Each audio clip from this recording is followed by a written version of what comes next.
Welcome everyone. Good afternoon, and thank you so much for joining us here for our Research into Practice session, Civic Action Research in Your Social Studies Classroom, Teaching and Learning for Active Citizenship. We're here from the Civically Engaged Districts Project, and we have several different perspectives on the work that we've been doing. My name is Beth Rubin. I'm a professor of social studies education at Teachers College, Columbia, and the rest of the folks that are presenting with me will introduce themselves as we go. Just a quick overview of what we're going to do in this hour that we have with you.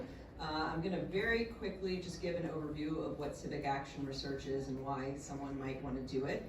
And then we have 5 outstanding young youth researchers here to share their work, to give us examples of what this actually looks like.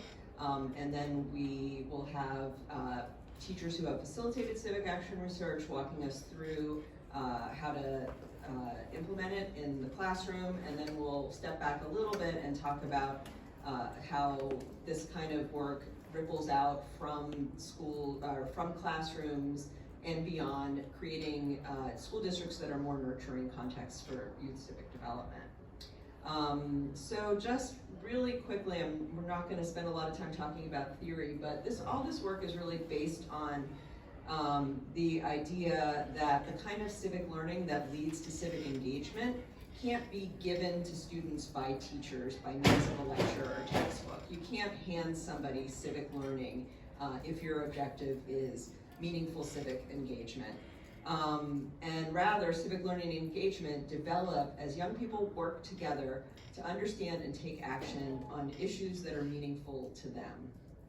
So one way of doing this is civic action research, which comes from youth participatory action research, which is an approach rooted in social justice principles where young people investigate issues and take action on them. And civic action research brings YPAR, youth participatory action research, into the classroom, social studies classroom, but other classrooms as well, as you'll hear. And in civic action research, youth-driven research cultivates the thinking skills, the communication skills, it increases belonging, and it helps districts become, as I said, nurturing contexts for civic engagement.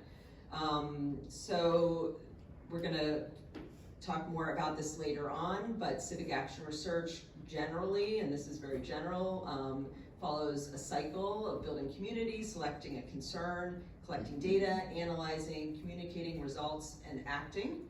And so to really bring that to life, we have some young people who are going to share their civic action research work with us. I will hand it over.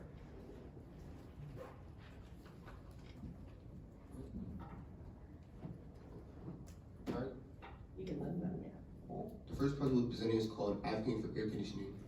This project was completed in a law and politics class in Plainfield High School, taught by Mr. Shimbino. Good afternoon, my name is Christopher Cook. I'm a senior in Plainfield High School. I'm also a team captain for my field team. I'm also part of STEM Academy. Good afternoon, everybody. My name is Wendy Kellifack. I am also a junior at Plainfield High School, and I was born and raised in Cameroon, Africa, and came to the U.S. when I was 6. I'm also part of the STEM Academy. So the first few days of September, when students and staff are getting used to, waking up early and getting used to their hectic schedule, is very frustrating. So to add on to that, imagine walking into your classroom and it's really hot. Imagine how irritated you will feel adding on to that frustration. This is why we wanted to conduct the research advocating for air conditioning in every classroom. We want to advocate for air conditioning in all classrooms in the district and the state. We would appreciate if one day there was like a legislation or a law to be passed and ensure that air conditioning can be put in or installed throughout the state. Alright, so our research question was, what were the student views on the lack of air conditioning and its effects on academic achievements? Alright, so to get these survey questions, we want to prioritize the environment or the climate of our classrooms, and what we wanted to do was we wanted to see what were the effects of their student achievements on how on how they hate.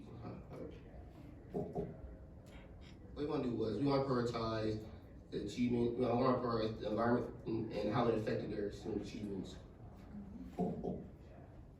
So to get things started, we shared a Google Form survey to 1,000 of our students. It was ranging from grades 9 to 12, and the survey was in both English and Spanish, and was given to almost majority of our student population. So roughly 80% of the students surveyed responded in a similar fashion, expressing their frustration on the lack of air conditioning, and they voiced their opinion on how it affected their mood and their academic achievements.